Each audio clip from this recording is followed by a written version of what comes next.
know that sometimes coming to church or, being part of a church, or maybe if you're new tonight, you've never been to church before, there are so many questions about what it means to be a Christian or follow God or go to church. And I'd love to dive into all this in part 2 and have a conversation with the church, have a conversation around what it means and what's going on. And so I'm really excited to do part 2 tonight. And I wanted to just start off with this, and I don't know if anyone's going to relate to this, but who knows that being a Christian makes no sense? Yes, I said that as people watching online, they're like, what? Being a Christian makes zero sense. There is no sense in being a Christian. And I say this because, when people say to me, hey Sam, what's the difference between your religion? What's the difference between what you believe and all the other ones? What makes yours worth following? And my short answer is this. From what I've understood and what I've learnt over my life looking for Jesus or finding God, is Jesus is the only religious figure that I know of that came to earth and said, hey, people of earth, it's not through what you can do that saves you, but it's what I'm going to do that will save you. And for me, that doesn't make sense. For me, that's like, well, we know we're not perfect and we know we do the wrong thing. And what's this whole thing about being a Christian or becoming a Christian? What is going on here? And I started to realize this week, it's because our faith, being a Christian, here's the difference. Our faith is based off experience and is not based off excellence. I'll say that again if you want to pick it up at the back there. Our faith, being a Christian, is not based on excellence. It's based on experience. Jesus says, I want an experience with you. You have to have an experience with me. It's not through our excellence. It's not what we can and can't do. Jesus showed us that he came back and said, I will come back for those that aren't excellent, that aren't perfect, that can't reach the goals they're trying to reach. And so the truth about being a Christian is most of us were found in our broken state when God said, I can use you. Come on, buddy. Somebody tonight, you got to back me on this. There's some new people, there might be someone online, and they're looking for something. I don't know if they've had a bad experience with church or a bad experience with a Christian or I don't know what it is, but they're looking for something. And come on, someone tonight here, you have to back me on this. When you experience God for real, it changes everything about your life. It's not out of excellence. It's not because I turned up tonight and I've got it all together and look at me, I turned up to church and I'm trying to. It's through experience that I follow Jesus. Not excellence. You know how much of the world and your friends and people around you think that to become a Christian, they have to be full of excellence, perfection, get it all together? And Jesus says, I'm not like the other religions. You don't have to have it all together. See, the truth about being a Christian is God wants to know you personally and not professionally. You know how many people get that wrong? They sign up to joining a church or Christian or following God and they think it's about being professional with their faith. But God says, I want to know you personally and not professionally. And so this is the pillars of being a Christian. Becoming a Christian, the heartbeat of becoming a Christian and the center of becoming a Christian makes no sense. Because it's built off something we don't deserve. It's built off something we can't repay. And it's built off something we could never, ever earn. Is people following me tonight? Nothing we do can impress God more than you just pursuing him. There is nothing, just you going, God, I'm broken, I'm in a state, I need help. Where are you? Boom, there he is. It's not like go read your Bible for 40 days and 40 nights and come back to me and I'll give you a chance. There's no, well, you came to church, but you skipped last month, so I don't know. God says, I am pursuing experience with you. Full stop. It's not through excellence, it's through experience. We don't deserve it. We can't repay it. And none of us have earned it. That's the difference between becoming a Christian and why I follow the faith that we follow. And so for part 2 tonight, when we fully grasp that, we have to ask ourselves, once we become a Christian, what does it mean to be a Christian? I've laid the foundation. That is what it to become a Christian. What does it mean to be a Christian? The truth about being a Christian. And I want to read this verse to you, and it's a confronting verse. I'm going to put it out there, and I'm hoping tonight we can read it with grace. We can read it with love. We can accept it with our hearts wide open. And I want to read you Matthew 25, 31 to 40. And so let's dive in and see what's happening here. And it says here in verse 31, when the Son of Man comes in all his glory, and all the angels are with him, he will sit on his glorious throne. And all the nations will begin to gather before him.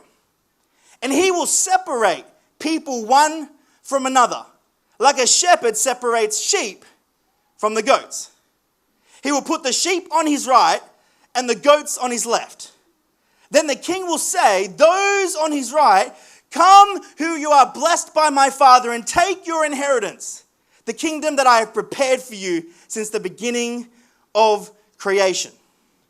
Now, let's just pause there for a second before I read this next part. Let's take a breath. Let's just breathe it in, because I really believe this next part is the essence of being a Christian. This is the heartbeat of being a Christian. In verse 35, it says here, for when I was hungry, you gave me something to eat. And when I was thirsty, you gave me something to drink. And I was a stranger, and you invited me in. I needed clothes, and then you clothed me. I was sick, and you looked after me. I was in prison, and you came and visited me. Then the righteous, in 37 it says, the righteous will answer him, Lord, when did we see you hungry and feed you? When were you thirsty and we gave you something to drink? When did we see you as a stranger and invite you in? When were you needing clothes again and we clothed you? When did we see you sick or come and visit you in prison? And in verse 40, the king replies, remember, some people are looking to become Christians, and some of us are calling ourselves Christians, so let's just read this one with a lot of grace. Then it says here, the king will reply, truly I tell you, whatever you did for one of the least of these, the brothers and sisters of mine, you did for me. Now, I don't know what's happened to the faith system of the world, but when you understand what's happening in this passage, and you grasp, now we know that becoming a Christian is so exciting, but to be a Christian has a different feel on it. And let me just read that last one again. The king will reply, truly I tell you, whatever you do for the least of these, the brothers and the sisters, we talked about that last week, you did for me. Church. Me. I'm talking to myself. The way you love people is the way you love God. You want the truth about being a Christian? We're in the middle of this. The way you love people is the way you love God. Not the way you love God reflects how you love people. The way you treat, let me rephrase it. The way you love your husband or wife, ex or current, is the way you treat God. The way you love your kids, whether they have behavioral problems or not, is the way you love God. The way you love your parents, whether they're there for you or not, is the way you love God. Yeah. The way you love the stranger down the street is a reflection of how you love God. Yeah. The way you love your enemy, this is the truth about being a Christian. The way you love your enemy is the reflection of how you love God. Here's one that stung me. The way you love people you have had conflict with is the way you love God. The way you love people in your church. Here's one for us believers, all of us. Even, the way we love people in our church, even our ex-church or our ex-pastor, is a reflection of how we love God. It's not connected to the church we go to. The way you love people outside of your church, the non-believers, those far from God, it's a reflection of how we love God. The way we love people that have a complete opposite belief system to us is a reflection of how we love God. The way we love people that we have a good reason not to love is the way you love God. Somebody hear this tonight. The truth about being a Christian is the way you love God is how you love others.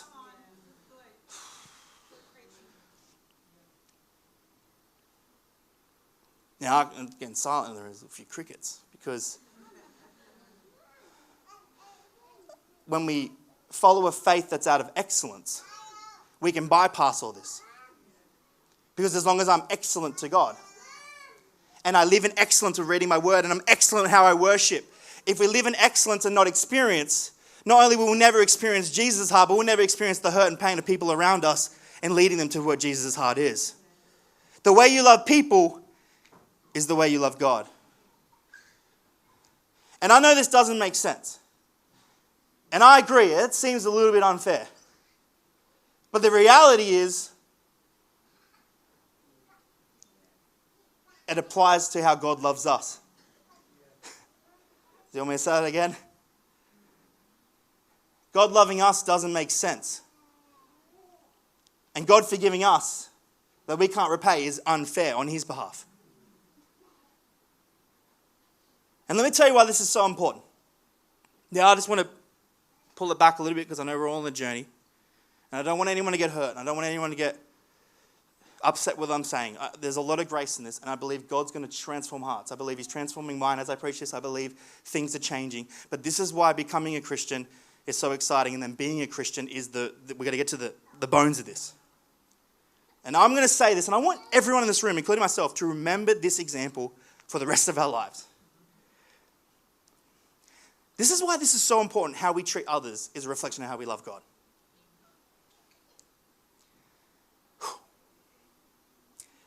Ready? Number one, if people around us know God, then that means Jesus lives in their heart. Does everyone agree with me on that one? So then if Jesus lives in their heart, how I treat them is how I'm treating Jesus. I want you to think about this for a second. This is A. A is easy to identify. People come to church, we should treat them nice. But if we really believe Jesus lives in their heart, then how we treat them, how we criticize them, how we honor them, give to them, love them, give them forgiveness, is technically, the scripture said it, is how we're treating Jesus. Well, that's cool, Sam. What's B? Thanks for asking. If they don't know God, then Jesus is in your heart. And they're the first Jesus they will ever meet before they meet Jesus in person. Come on, someone's going to sink this into their heart right now. Heart House, we ain't staying where we are. We're going places. We are moving here. This is going to be our culture for real, for real. We're going to walk out of this place tonight and we're going to change the dynamic of how we live our lives. Either A, they believe in God, so how I treat them is how I'm treating Jesus, or B, they don't know God, and I'm the first Jesus they will ever experience. Everyone's like, we're in a conundrum now. What do we do? I don't know if anyone's ever thought about it like that before. But God made it so clear to me that it's a lot deeper than just going to church. It's a lot deeper than what church we go to. It's a lot deeper than what Bible we read. It goes so deep that really, at the end of the day, you can't be good with God and not good with people. It does not work like that. Do you want me to? I would love to repeat it again. Either they know Jesus and you're treating Jesus that way, whether it's your pastor, your brother, your sister, your enemy, or they don't know Jesus and you're the only representation of, because if Jesus really lives in your heart, that's the reflection. You can't be good with God and not good with people. Now this is tough because I've been in church a long time. I've been around the church a long time. I know many of us have been in the church a long time. And it's nothing to do with what church we go to. And it's nothing to do with what Bible we read. It's nothing to do with what belief system we have. It comes down to the essence of what being a Christian is. It's not religion. It's relationship. It's not excellence. It's experience. And so Jesus talks, we talk about this. It says in the Matthew, it says, hey, I'm coming back. And there's going to be a clear distinction between goats and sheep. And I just want to remind someone, these things aren't bad. I just want to remind us as a church, remind us if we're online and we believe, that the measuring stick for our belief is not how long we worship. It's not how many songs we had tonight. The measuring stick is not if we go to the right church. People go, I've got to find the perfect church. If you're looking for a church, you're more than welcome. But at the end of the day, what we believe is that there's no perfect church. There's no perfect pastor. There's no perfect congregation. It's not the place we go. It's not the place we spend time. It is the heart behind the place we spend time in. It isn't how much Bible knowledge. People say this all the time. It's not about how much Bible knowledge you have. People say, well, I could prove them wrong with just a couple of scriptures. Why? Because they're a uni student and they should know. No, they don't need to know better. They need to know they're loved. It's not measured through Bible. It's simply measured by this one measurement: how you treat others. Now, I'll give you a quick example. You've probably heard this 1,000 times because it's my favorite example. But at the end of the day, maybe for those that are new online, watch it the first time. I have 3 beautiful boys. They're awesome. And I'm their dad. And I think they're amazing. But sometimes they fight. And sometimes Dallas even says things like, I'm packing my bags and going to another house. Yeah, Mum's like, go on then, see ya. Sometimes they fight. Sometimes they don't get along. Sometimes they don't even agree on things. They disagree about their own little belief systems. Like Blaze is like, this is how we should do things. Like, this is how we do it, taught at school. Like, there is this system amongst my kids. But as their father, when Dallas comes home from school, and let's say he's had a big fight with his brother. He's had a disagreement. I don't care if they've been brothers for 5 minutes. Come on, I'm speaking to some Christians tonight. I don't care if they've been brothers for 5 minutes or 10 years. If they have a disagreement and they don't get along, Dallas can come up to me and say, Dad, I love you, Dad. You're the best dad in the world. In fact, even when I go to the other house, I'm going to tell him how good Dad is. Because, he's going to love me no matter what house I go to. Because he's a good dad. And no matter what church I go to, no matter what, Dad's going to love me. It's true. I'm his dad. I love him. And he can come to me and bring me gifts. Dallas like, look, Dad, look what I made for you at school. I made a rocket ship. I'm going to be the next Elon Musk. It's just made out of Pringle cans.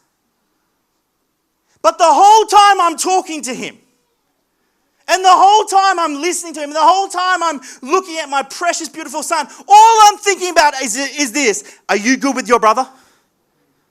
Come on, someone's going to sink this into your heart right now. We come to God with our gifts. I'm a Christian. I'm a really good Christian. I show up to church and God's just like, but are you good with your brother?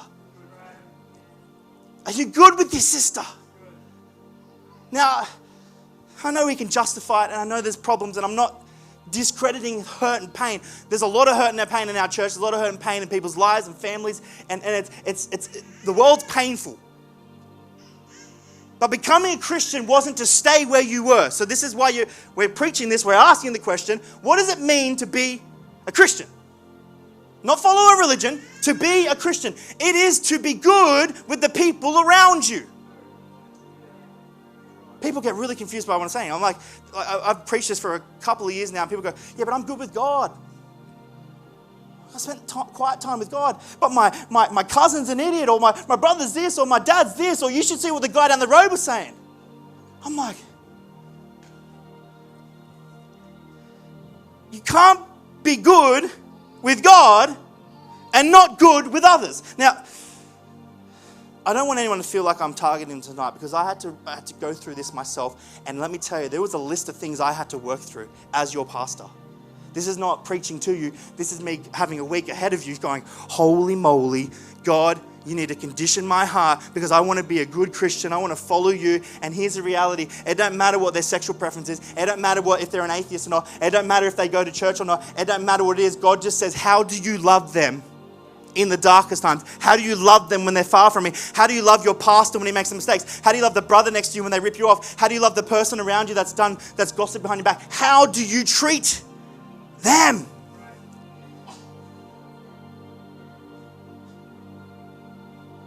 And is this why the world's twisted what it means to be a Christian?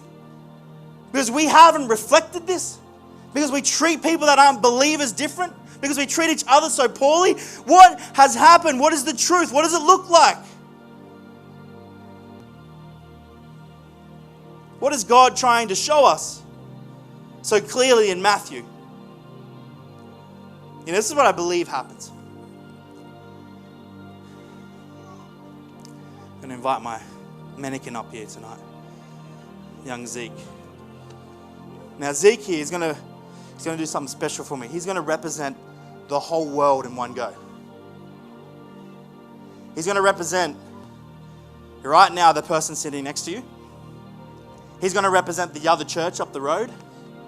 You're going to represent other believers around Australia and the country and even in this room.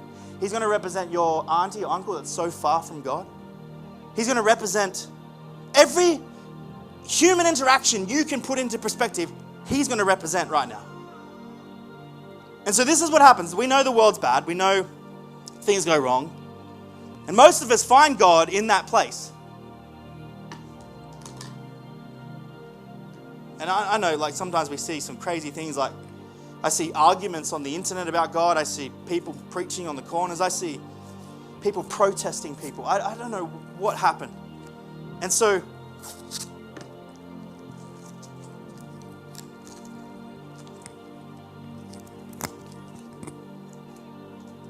this here is betrayal. I'm sure people have been betrayed in the room. I'm not the only one here. And so we just kind of,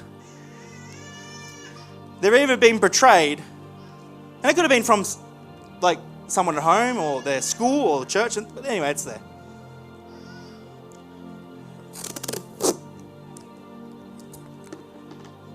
Broken promises, someone let you down. Now, I'm not saying that this is easy. I'm not saying that this represents us. This could be me right now. I'm standing here right now, and you know what? Some people have. They've broken promises, and that's fine. I'll wear it.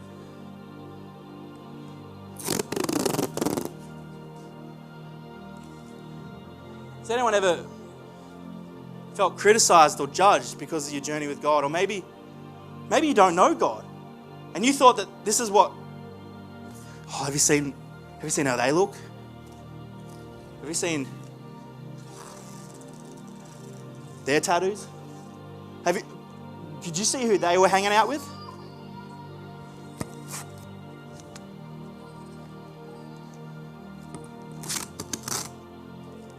You know, one of the most hurtful things any human could encounter is loneliness. And I don't know what happened, but sometimes the church has set itself up to be the loneliest place. Loneliness is not tied to how many people in the room. I want you to listen to this. There could be someone right now and you're sitting in this place and you feel lonely. It's not how many people in the room, because loneliness is not tied to who's around you. It's tied to who accepts you. I want you to, loneliness, now you might have gone through a divorce or something crazy, or maybe half the people you love aren't even in the room. And so you feel lonely.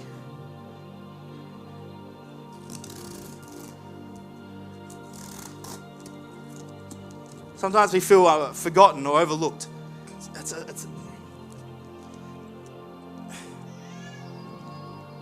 So people just like, oh man, people just don't notice me. I'm overlooked, I'm forgotten, I'm just existing. Ashamed. Childhood trauma.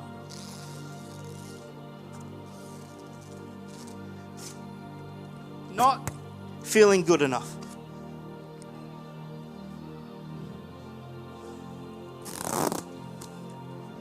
Depression and anxiety.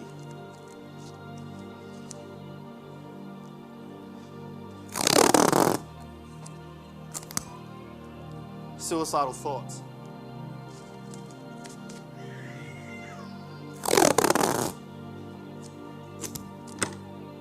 Silence.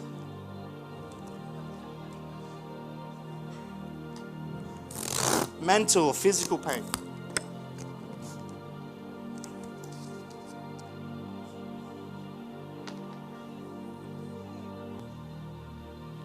And so what happens is, Christian or not, believer or not,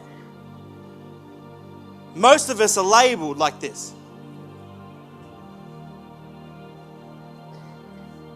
And how dare any of us to have the arrogance to say, well, once you fix your life up, God will love you.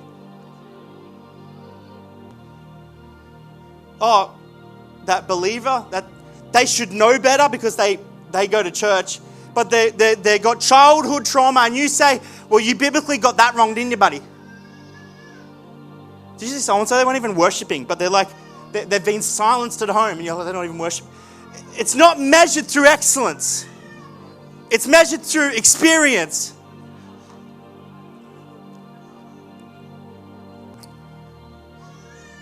You know, I'm your pastor. I have these on me. People that have known God their whole lives still have these scars on them. And so what was God saying? Why is God saying, you have to be good with people to be good with me?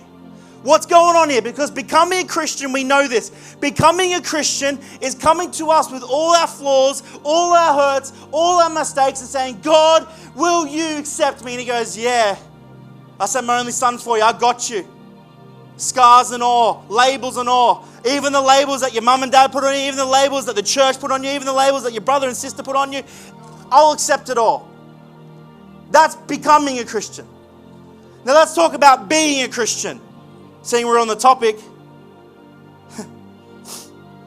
The truth about being a Christian is we begin to learn to subtract and not add. I'll say it again. We need to learn to subtract and not add. Let me tell you what we go, well, this is out of the grace of God.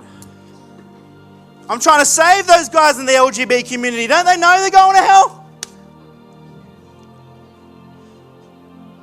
I stopped hanging around those dirty sinners because, you know what? I don't know if God would want me hanging out with them.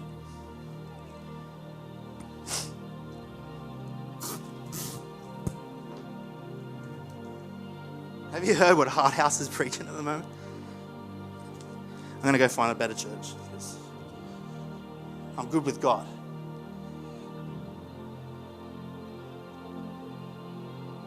But a Christian's job is never to add.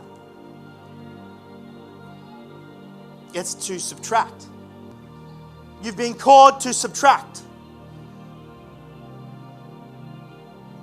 And why do Christians have the reputation that we add burden and pain and hurt to other people? Why do we have the reputation? Why, especially the non-believers? We treat non-believers like they're less than us. I'm not saying our church does. I'm just talking to the audience of what it means to become a Christian. If you don't know God, we don't think we're better than you. In fact, we're working on our hearts thinking, man, God's need to do something in my life to make me even cope with the pain I've got.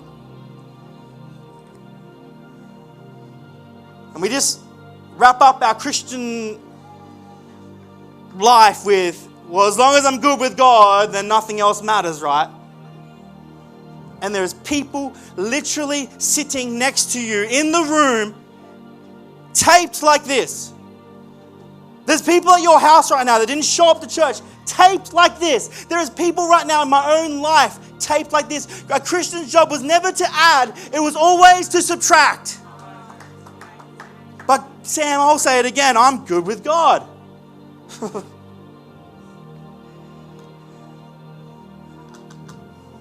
Too many people have fallen for the trap of thinking it's just, I'm good with God.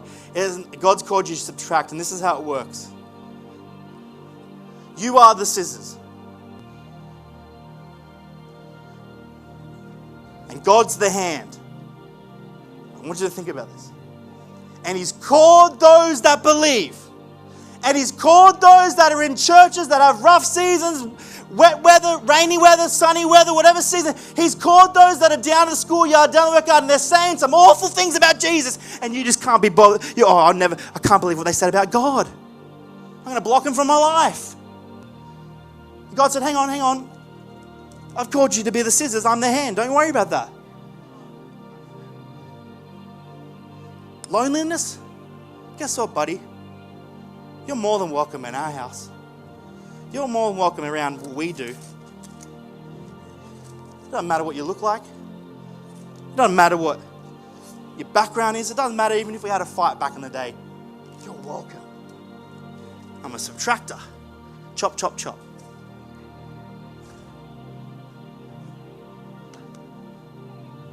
Silenced? Guess what? I happen to know God. For real. And even if what you're saying I don't agree with, I'm going to listen. Because some people need to be heard. Oh, let's throw heaps of scriptures at them. No, No. The way I treat him is how I'm treating Jesus. It's either he doesn't know Jesus yet, so I'm the first Jesus he'll ever meet, or he does know Jesus, so I'm starting to rip tape off really fast. Now this is tough because this is Zeke, right? And he's my brother. But it could be someone that you don't like. It could be that person that ripped you off. It could be the person that let you down. It could be that person that made promises and they never fulfilled them. This isn't just about who we know. It's about who we don't know. And it's about who we do know that we don't want to know. This is the truth about being Christian. Depression. Look, I don't know what it's like to feel sad all the time. But you're allowed to feel sad around me. And I'll embrace that you feel sad. I won't tell you to go, well, you know God now, cheer up, buddy. On your road. God's everlasting joy, which he is. But there's still days where we're sad and we don't know what's going on in our mind and we don't know how to answer the answers of our depression and anxiety. So you're allowed to be around me. It's fine. I'm not adding, I'm subtracting. You ever feel ashamed? Not in this house. Not around me.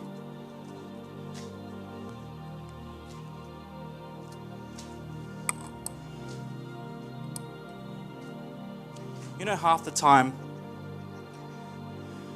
I'm just picking some now.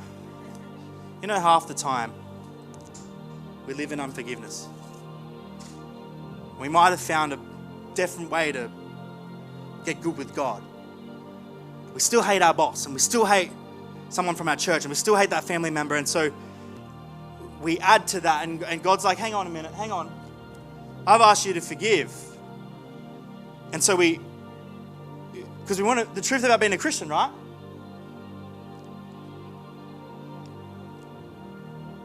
And this person could be the person that you don't want to forgive. Let me just clarify this for you. But being a Christian isn't to keep the unforgiveness there and go back to the altar and say, God, here I am.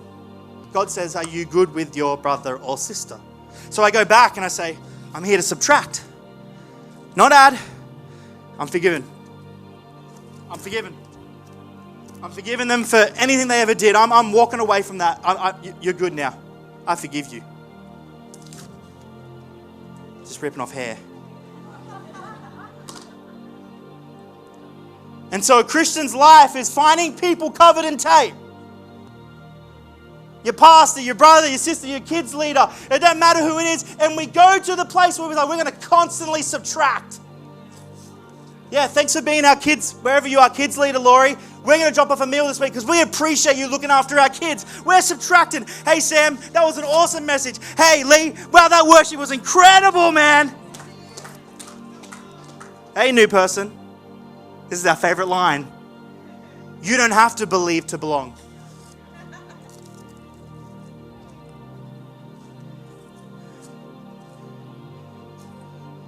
And all of a sudden, through loving, not condemning, not criticizing, through loving, we see freedom unveiled.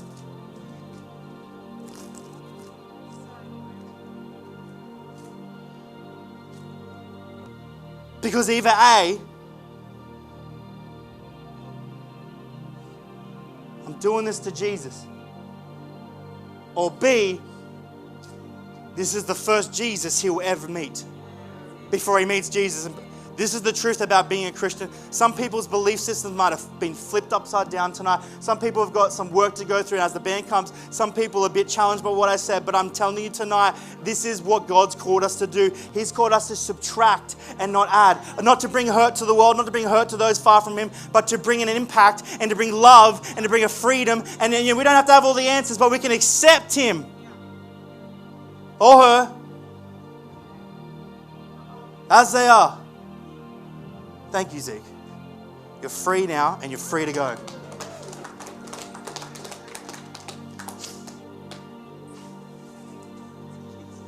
Better be careful on the stage. I'm getting taped up myself.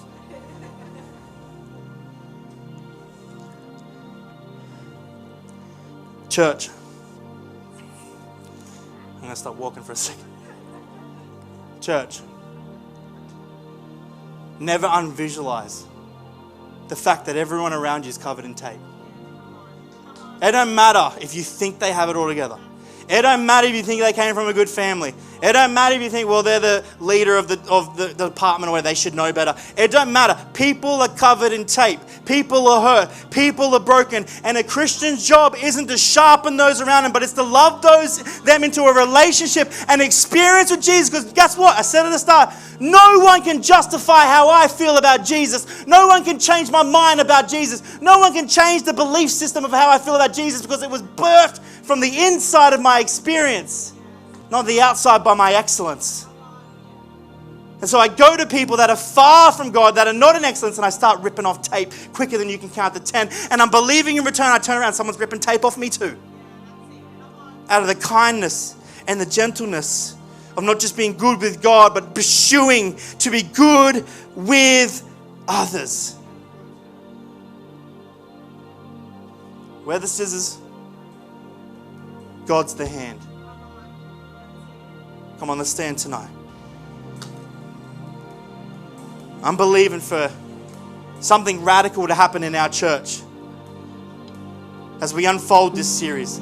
Something radical in people's hearts. Something to be birthed out of this place, that we show the world the true meaning of what it means to be a Christian. It's not all of us having it together. It's not the perfect church, but it's those coming together and saying, you know what? The discrepancies and the hurt and the things that have happened between me and my brothers and sisters, I'm going to fix it. I'm going to right my wrongs. I'm going to change what I've broken.